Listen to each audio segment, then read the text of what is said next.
Hey everybody, it's Jason Blaha here, and it's time for another pull workout. And I cut one of my fingers last night. Now, if I had any sense, I probably would have strapped up for everything today because of that. But I decided not to, because again, I'm not always wise in my choices. And it hurt like hell. But, I went ahead and I did all my pulling. I noticed it more on the rowing than on the deadlifts. I will say, though, I didn't set my hook particularly well today. I went up another 10 pounds, and it felt heavy. My grip felt a little slippery with the hook grip. I didn't set the hook particularly well. But I pulled it, and I locked it, and I managed to hold on to it while I set it back down. But, we're still a ways off. Back up to 475, though. 475 is, yeah, I think that's what I pulled. That was 375. That's still a warm-up. So I pulled it.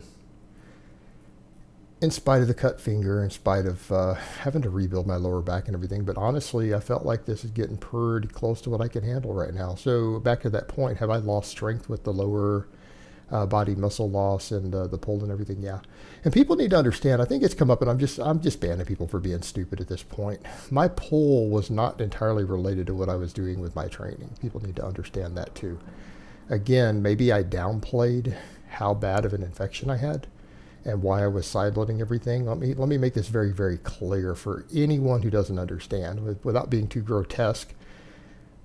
I had drained out of the bottom of my foot from an infection I got. We're talking about something like a fourth of a cup of stuff came out.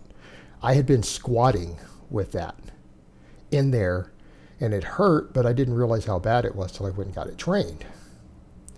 So, and again, it's because I had stepped on something. And this happens. It happens. So, yeah, I was side loading really, really bad. And that caused me to pull my left erector because it was in my right foot and I was shifting to the left doing pause squats. So people do need context for that. But yeah, it made training while cutting pretty much still very, very difficult for a month. So yeah, I lost strength. I lost muscle. We're going to rebuild it. We are rebuilding it. Squats yesterday were great. The fact I even pulled 475 today, hey, that's great. It's over 100 pounds less than what I should be doing.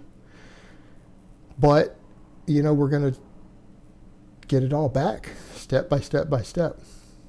And yeah, training is a little harder today, with the diet and everything going on.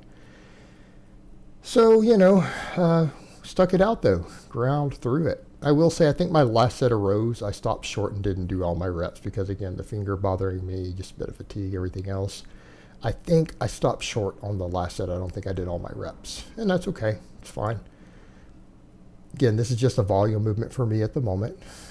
It's an accessory exercise. I'm not overly worried about it. It's there just to make sure my back is getting some additional work.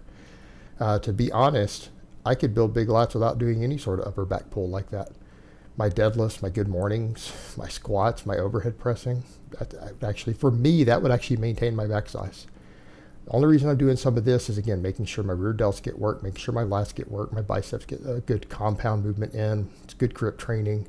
It's just an all-around good accessory movement for me. I'm not super focused on it. So I'm not really that worried about it. So what? I don't finish my last set one day. Not the end of the world. I'm not that worried about progressing on it. It's there just for some extra metabolic fatigue and grip work and all that. So it's all good. Good mornings, I increased the weight. And I think the same thing happened. The fourth set, I kind of stopped a little short because I started feeling my abs cramping. And let me tell you, when your abs start cramping on a big exercise, that'll shut you down. But weight increase in the first three sets were good. Can I tell that I'm increasing weight? Yeah, I can definitely feel it. But now we're getting up to, respectable enough workloads that I feel like my erectors, my core, my posterior chain, it's all getting sufficient work to where we're going to regain some lost muscle. And that's what we're shooting for. And I feel like it's doing a good job of that. Like I'm feeling these good mornings at this point. Like when I get done with these, I know I've done some work as far as my posterior chain goes and my core and everything else. I'm feeling it, even with a fairly light weight. 185 pounds. But you start doing multiple sets with that. Yeah, I'm definitely noticing it afterwards. So again, I feel like I'm getting some work done. And I think it's a great supplemental lift for my deadlifts. And hopefully it puts some meat on my hamstrings, puts some meat on my thoracic erectors, all of these things that I need to remain injury free on the squat and the deadlift is going to be there. A bunch of people have said, hey, what's up with those glute bridges? When I go over to my full concurrent training again, I may work the glute bridges back in on my max effort lower body day, right? I think that's a good spot for them because it's an exercise you can load real heavy, and I think it works really well for that. So it'll be something I do for multiple sets on my heavier days coming up. But I feel like for now, adding the good mornings in is really taking up my extra training volume for all that. So once I adapt to these a bit more, and I'm able to do respectable workloads, recover everything else, we'll work those glute bridges back in, because I think they're a valuable exercise. So I don't want people to think that I'm discounting them when I said that they're a good exercise and I like it and everything else. No, it's just making it all fit into my training is the problem. I mean, exercise can be an amazing exercise without doing it all the time. You can't always work every exercise in. And people need to understand, though, my exercise selection is going to go up. I will eventually even be doing dynamic effort work, right? We're going to start out with just max effort and repetition method, but I will have phases where I start rotating speed work in, dynamic effort work, all that stuff. I mean, I have the equipment to do it. You just don't always see it here.